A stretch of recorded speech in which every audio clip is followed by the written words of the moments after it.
அண்மை செய்தியை பார்த்து வருகிறோம்.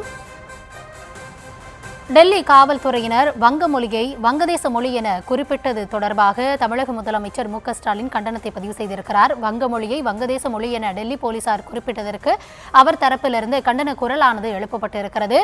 தேசிய கீதம் எழுதப்பட்ட வங்க மொழியை உள்துறை அமைச்சகம் இப்படி அவமதிப்பதாக அவர் தன்னுடைய கண்டனத்தில் குறிப்பிட்டிருக்கிறார். இது குறித்த விரிவான விவரங்களோடு இணைகிறார் எம்முடைய செய்தியாளர் ராஜேஷ். முன்னதாகவே இந்த பிரச்சனையில பல கண்டனங்கள் எழுந்திருந்தன. தற்பொழுது தமிழக முதலமைச்சர் தன்னுடைய கண்டனத்தை தீவிரமாக பதிவு செய்திருக்கிறார். அவர் குறிப்பிட்டிருப்பது என்ன? விரிவான விவரங்களை பகிர்ந்து கொள்ளலாம். வணக்கம். தமிழக முதலமைச்சர் மு.க.ஸ்டாலின் அவர்கள் தன்னுடைய சமூக வலைதள பக்கத்தில் வங்க மொழி அவமதிக்கப்பட்டதற்கு அவர் தன்னுடைய கண்டனத்தை தெரிவித்திருக்கிறார். தேசிய கீதம் எழுதப்பட்ட வங்க மொழியை உள்துறை அமைச்சகம் அவமதிப்பதாக அவர் தெரிவித்திருக்கிறார்.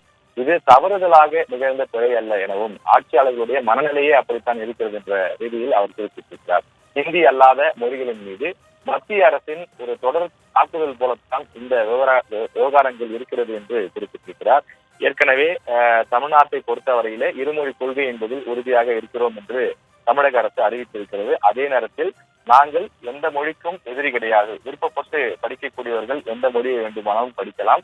ஆனால் மொழி திணிப்பு என்பது கூடாது. அதே நேரத்தில் மத்திய அரசு தொடர்ந்து உள்ளூர் மொழிகளை அழித்து ஹிந்தி மொழியை தொடர்ந்து வளர்க்கக்கூடிய வேலைகளில் ஈடுபட்டு வருவதாக பல்வேறு கட்சிகளும் கண்டனங்களை தெரிவித்து வருகிறார்கள்.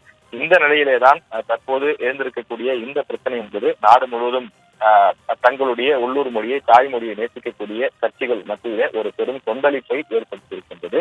இது ஏதோ மேற்கு வங்கத்துக்கு ஏற்பட்ட ஒரு சிறு பிழை அல்லது அவமானம் என்ற ரீதியில் சுருக்காமல் இது ஒட்டுமொத்தமாக இந்தியா முழுவதும் ஏற்பட்ட ஒரு பிரச்சனையாக பல்வேறு மொழிகளுக்கும் நாளை இது போன்ற பிரச்சனை ஏற்படலாம். இது சிறு பிழை அல்ல என்றும் தமிழக முதலமைச்சர் அவர்கள் குறிப்பிட்டிருக்கிறார்.